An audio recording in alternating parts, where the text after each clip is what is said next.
ಬಂಧುಗಳಿಗೆ ಪ್ರಗತಿ ಚಾನಲ್ಗೆ ಆತ್ಮೀಯವಾದಂಥ ಸ್ವಾಗತ.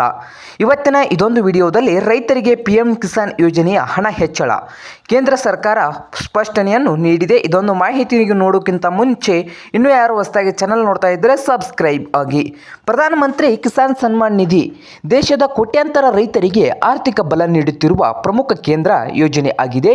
ಹಾಗೆ ಕೃಷಿ ದೇಶದ ಆರ್ಥಿಕತೆಗೆ ಮೂಲವಾದರೂ ಅನೇಕ ರೈತರು ಇನ್ನೂ ಆರ್ಥಿಕ ಸಮಸ್ಯೆಯಿಂದ ಎದುರಿಸುತ್ತಿದ್ದಾರೆ.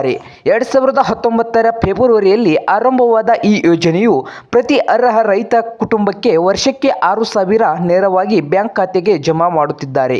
ಇತ್ತೀಚೆಗೆ 2025ರಂದು ಆಗಸ್ಟ್ 2ರಂದು ವಾರಣಾಸಿಯಲ್ಲಿ ಪ್ರಧಾನಿ ನರೇಂದ್ರ ಮೋದಿ ಅವರು 20ನೇ ಹಂತದ ಹಣ ಬಿಡುಗಡೆ ಮಾಡಿದ್ದರು. ಈ ಹಂತದಲ್ಲಿ ಸುಮಾರು 9.7 ಕೋಟಿ ರೈತರಿಗೆ 20,500 ಕೋಟಿ ಮೊತ್ತ ನೆರವನ್ನು ಖಾತೆಗೆ ಜಮಾ ಮಾಡಲಾಗಿದೆ. ಈವರೆಗೂ ಒಂದು ಹಂತದಲ್ಲಿ ವಿತರಿಸಲಾದ ದೊಡ್ಡ ಮೊತ್ತಗಳಲ್ಲಿ ಒಂದು. ಕೆಲ ತಾಂತ್ರಿಕ ಕಾರಣಗಳಿಂದ ಈ ಹಂತ ಜೂನ್ನಲ್ಲಿ ಬರುವ ಬದಲು ಆಗಸ್ಟ್ನಲ್ಲಿ ತಲುಪಿದ್ದರೆ ಹಣ ಜಮಾ ಆದ ನಂತರ ರೈತರಿಗೆ ಸ್ವಲ್ಪ ನೆಮ್ಮದಿ ಲಭಿಸಿತು.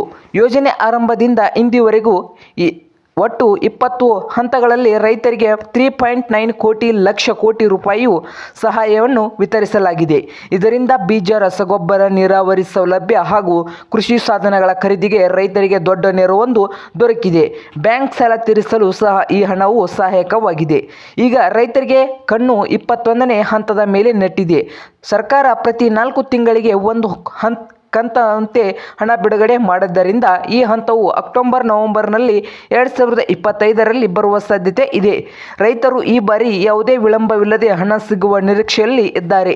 ಇತ್ತೀಚೆಗೆ 6,000 ವಾರ್ಷಿಕ ನೆರವು ಹೆಚ್ಚಿಸುವ ಕುರಿತು ಹಲವು ಉಪಾಯಗಳು ನಡೆದಿದ್ದರೆ ಕೇಂದ್ರ ಕೃಷಿ ಸಚಿವ ಶಿವರಾಜ್ ಸಿಂಗ್ ಚೌಹಾಣ್ ಅವರು ಸಂಸತ್ತಿನಲ್ಲಿ ಈಗ ಹೆಚ್ಚಿಸುವ ಯೋಜನೆ ಇಲ್ಲ, ಪ್ರಸ್ತುತ ನೆರವನ್ನು ಮುಂದುವರಿಸುತ್ತೇವೆ ಎಂದು ಸ್ಪಷ್ಟಪಡಿಸಿದ್ದಾರೆ.